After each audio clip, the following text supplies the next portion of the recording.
तो हेलो साथियों, उम्मीद है आप सभी का 14 सेकंड शिफ्ट का आरआरबी एनटीपीसी का जो एग्ज़ाम है वो अच्छे तरीके से हो गया होगा। सो आज उसी एग्ज़ाम के जो अभी अभी थोड़ी देर पहले हुआ है 14 अगस्त की सेकंड शिफ्ट आरआरबी एनटीपीसी का, उसके जीके जीएस के क्वेश्चंस हम लोग यहाँ पे देखने वाले हैं।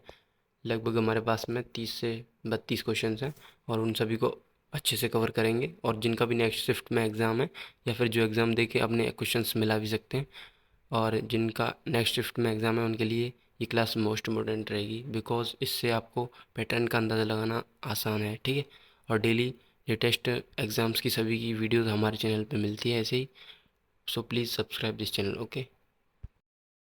तो ये 14 अगस्त की आज की सेकंड शिफ्ट में आरआरबी एनटीपीसी का क्वेश्चन है। ठीक है। सो अलाउद्दीन खिलजी ने बाजार नियंत्रण नीति मुख्य रूप से अपनी विशाल सेना के लिए कम कीमतों पर आवश्यक वस्तुओं की आपूर्ति सुनिश्चित करने और विद्रोहों को रोकने के लिए लागू की गई थी। इसके अतिरिक्त इसका जो उद्देश्य था वो था जमाखोरी और कालाबाजारी को रोकना। ठीक है। सो इनमें से जो भी आपके कथन दिए गए थे उनमें से आपका एक ऑप्शन राइट था। ठीक है।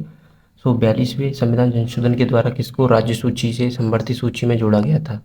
ये यहाँ पे सेकंड क्वेश्चन पूछा गया। तो सेकंड क्वेश्चन की बात करें तो देखिए, शिक्षा को, वन को, बांट माप और तौल, और जंगली जानवरों और पक्षियों के संरक्षण को, और न्याय प्रशासन को राज्य सूची से संवर्ती सूची में जोड़ा गया था। ठीक है। संवर्ती सूची में तो यहाँ पे शिक्षा जो था ऑप्शन में दिया गया था, तो ये इसका करेक्ट ऑप्शन हो जाएगा। नेक्स्ट जो क्वेश्चन हमसे पूछा गया था कि आपका जो उत्तर पूर्वी भारत है उसमें से कौन सी जनजाति वो निवास करती हैं। ठीक है। तो उत्तर पूर्वी भारत में कई सारी जनजातियां हैं, जैसे नागा हो गया, खासी हो गया, गारो, मीज़ो और अंगामी जनजाति। ठीक है। तो इनमें से आपका शायद अंगामी ऑप्शन में था, तो अंगामी आपका करेक्ट आंसर है। सो सेकंड आपका फोर्थ क्वेश्चन रहने वाला, किसी भी राज्य की विधानसभा में अधिकतम कितनी सीटें हो सकती हैं? तो देखिए, ऑप्शन में 500 भी दिया था और 520 भी दिया था, लेकिन 520 अधिकतम सीटों की संख्या होती है। सो 500 आपका करेक्ट आंसर है। न्यूनतम 60 सीटें होनी चाहिए। और कुछ राज्यों में जैसे कि सिक्किम और गोवा और मिजोरम, इनकी विधानसभाओं की संख्या 60 से कम है।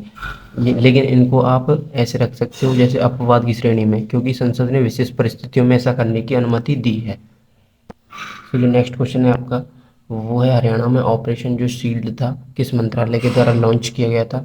ऑपरेशन शील्ड, तो ये सिविल डिफेंस अभ्यास था जो केंद्रीय गृह मंत्रालय ने लॉन्च किया था, यानी कि सेंट्रल होम मिनिस्ट्री ने लॉन्च किया था। और जो नेक्स्ट क्वेश्चन रहने वाला है वो था कि राष्ट्रीय मतदाता दिवस हाल ही में मनाया गया, वो कौन से नंबर का था? राष्ट्रीय मतदाता दिवस की कौन से नंबर का था? ठीक है, राष्ट्रीय मतदाता दिवस तो ये 25 जनवरी को मनाया जाता है हर साल, लेकिन इस दिन 1925 में पहली बार मनाया गया था। इसकी स्थापना हुई थी जब, तो मतलब 25 जनवरी की स्थापना हुई थी 1950 में, लेकिन 2025 में इसका 15वां राष्ट्रीय मतदाता दिवस था।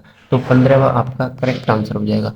पहली बार यह 2011 में मनाया गया था। ठीक है। सो नेक्स्ट जो क्वेश्चन है आपका वो पूछा गया कि राष्ट्रमंडल खेलों में स्वर्ण पदक जीतने वाले प्रथम भारतीय कौन थे? तो यहाँ पे आपको इस यार्ड दौड़ में, यानी कि 404 मीटर दौड़ में पदक जीता था। से अब नेक्स्ट क्वेश्चन जो हमारा रहने वाला है कि इसरो ने अपना 101वां मिशन जो है कब लॉन्च किया था? तो यहाँ पर डेट दी गई थी 15 मई 2025, 18 मई 2025, 25 मई 2025, 30 मई 2025।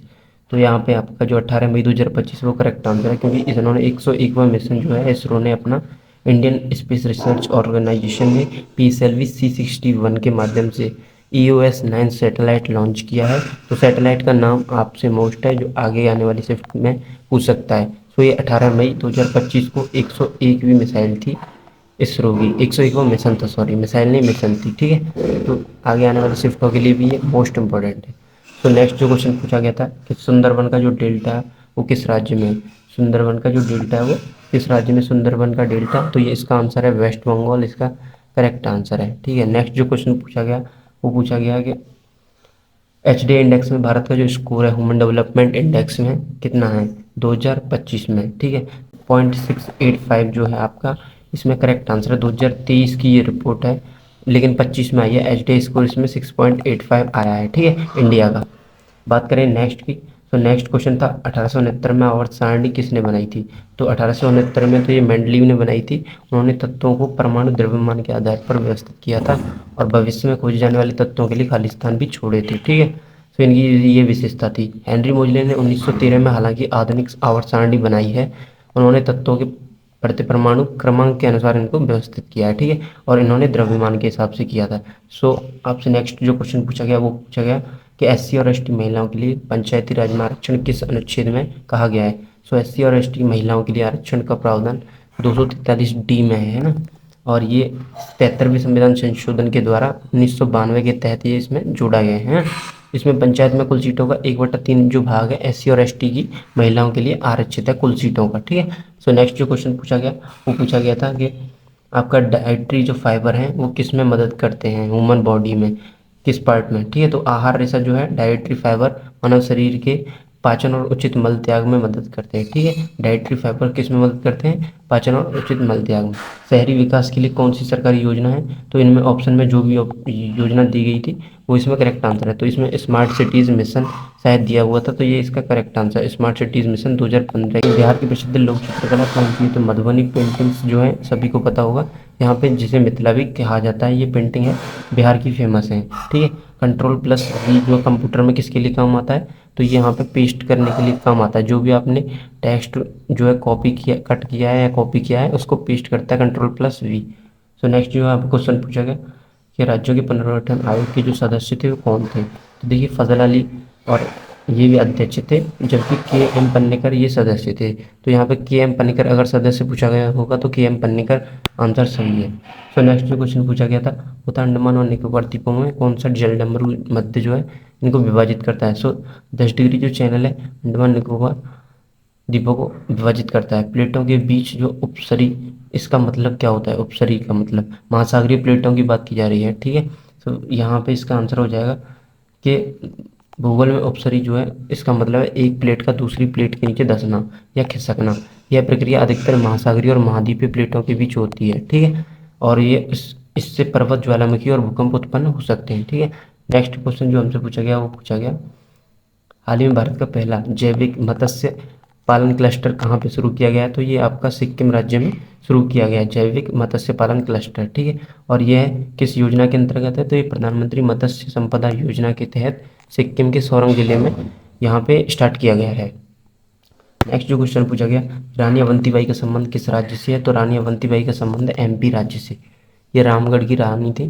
1857 के स्वतंत्रता संग्राम में ब्रिटिश शासन के खिलाफ इन्होंने वीरता दिखाई थी। नेक्स्ट जो क्वेश्चन पूछा गया था वो पूछा गया था नीति आयोग द्वारा राजकोषीय स्वास्थ्य सूचकांक में कौन सा राज्य शीर्ष पर है।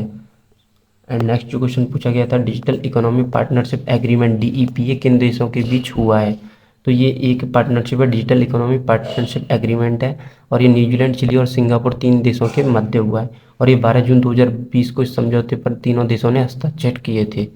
सो नेक्स्ट जो क्वेश्चन रहने वाला है वो था कि हाल ही में सौरभ चौधरी ने कितने मीटर पिस्टल में यानी कि गोल्ड मेडल जीता है, तो इन्होंने ISSF जो आपकी शूटिंग चैंपियनशिप में 10 मीटर एयर पिस्टल में मिक्स्ड टीम इवेंट में स्वर्ण पदक जीता है। और इन्होंने उपलब्धि 2025 के ISSF world cup Peru lima में जो आयोजित हुआ उसमें यहाँ पे प्राप्त करी।